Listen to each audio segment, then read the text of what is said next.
During the US election campaign, Donald Trump promised that he would bring coal mining jobs back.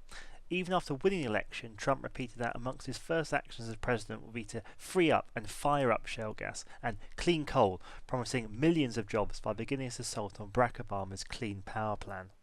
Not everyone is convinced that he, or for that matter anyone, can deliver on many of his promises.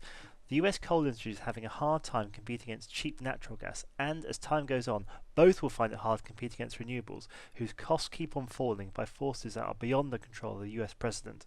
As for bringing millions of coal mining jobs back, that's also highly unlikely, even if our environmental regulations were gutted.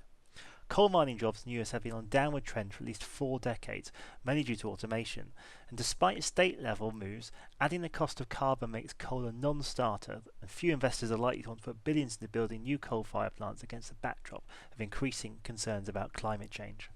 Moreover, the solar and wind industries now hire far more people, pay better, and pose less risk to safety than the coal sectors. In Republican-leaning states like Texas and Iowa, far more workers are employed in the wind than in coal or oil, and few local politicians would want to mess with something that seems to be working. Against this background, the Energy Information Administration reports that US coal production declined by more than 10% in 2015. The fall in production was significant in all 3 major coal-producing regions, the Appalachians, the Interior and the Western, primarily in response to a 13% decrease in coal consumption in the power sector. The culprit? Increased competition from gas-fired and renewable energy generation, at a time when the total generation is virtually flat. The declining trend has continued in 2016, with coal production falling 20% between January and late October 2016 compared with 2015. Employment at US coal mines fell 12% to around 66,000 employees in 2015, the lowest level since the EIA began collecting employment data in 1978. What's clear is coal miners in America would certainly be better off looking for greener pastures sooner rather than later.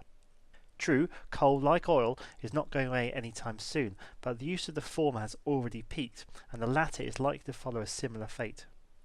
Global policy momentum and rapid technological change are combining to create significant risks for the US coal industry. Investors are increasingly concerned that the current business strategies of many companies may not be financially sustainable given these ongoing trends, and even if the incoming administration ends what it claims is a war on coal, sadly coal mining jobs are going away.